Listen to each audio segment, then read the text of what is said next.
Good morning, children. Today is Wednesday, the 3rd of February, 2021. I'm just going to start with, wow, your posters of the layers of the rainforest are absolutely fantastic. Thank you for sending those in for me to see. And I hope that I'm going to be as impressed with your maths work that I'd like you to send in today on subtracting two-digit numbers. So it's time to have a bit of an explore once more. What interesting animal from Madagascar can we find today? Let's have a look.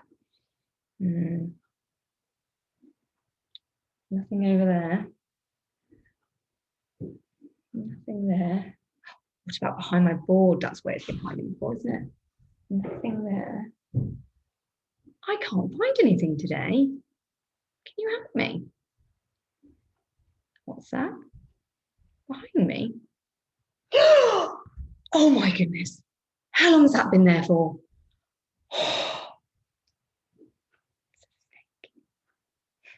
I'm going to be brave. Oh. Okay. Here is a snake. Now, there are lots of snakes in Madagascar, but today I'm going to tell you about a very unusual snake, and it's called the leaf-nosed snake.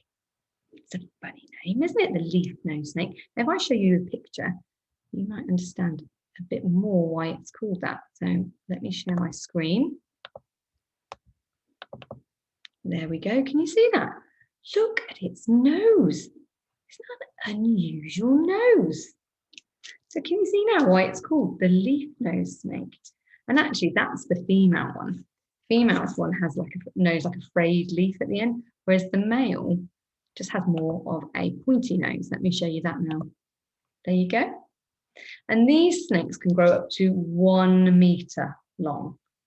1 meter. So they're not the biggest snake in the world, but they are unusual, aren't they? Madagascar is full of unique, unusual creatures. I wonder if you're going to find out about some more of them. I think later in the week, you are going to find out about some more animals. One to look out for in particular is the aye-aye. See if you can find out about the aye-aye. So if you find out any more interesting facts about the leaf-nosed snake, I would like you to send them to me when you send in your homework. That would be really interesting to see what facts you found out. So I'm just going to close that now. Go back to full screen so I can tell you about what you're doing today. So first of all, you're reading. When you're reading your reading books, I would like you to see if you can find any homophones. So we've done that over the last 2 days. And after your reading, it's time for phonics.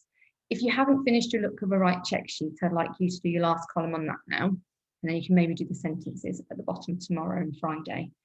And then do some more slides of the phoneme dash. So remember, you've got, for each sound, you're looking at a real and an alien word to see if you can sound them out and blend those words, recognizing the sound in them. And then after phonics, it's literacy. And there's a bit of a change in literacy. We're not doing the jungle picture anymore. We're going to do start describing some seagulls, because on Thursday and Friday with Mrs. Woods, you're going to be describing a scene of some seagulls. And we're going to describe them with our senses, not just what they look like. We're going to think about what they sound like as well. Okay, and we're going to collect verbs and adverbs and watch a video clip that's going to give us lots of ideas. And then after literacy, we've got some maths, and in maths we're subtracting two-digit numbers. So we've done some addition and now we're moving on to the subtraction, but we're applying the same sort of skills, and that's nothing to worry about. Then you can have some lunch. And after lunch, we've got a lovely art activity for you, and it's a colour mixing one. So if you've got some paint at home, I'd like you to find some primary colours. So you're going to find out which primary colours you need to mix together to make green. So we're going to build up to be painting a whole rainforest picture. Now, the primary colours are red, yellow, and blue. I wonder if you know already which colours you need to mix together to make green.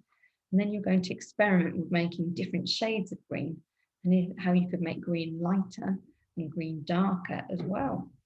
And the main task is you're going to have a tropical leaf, and it's divided lots of different sections, and you're going to colour each section in, paint each section in a different shade of green.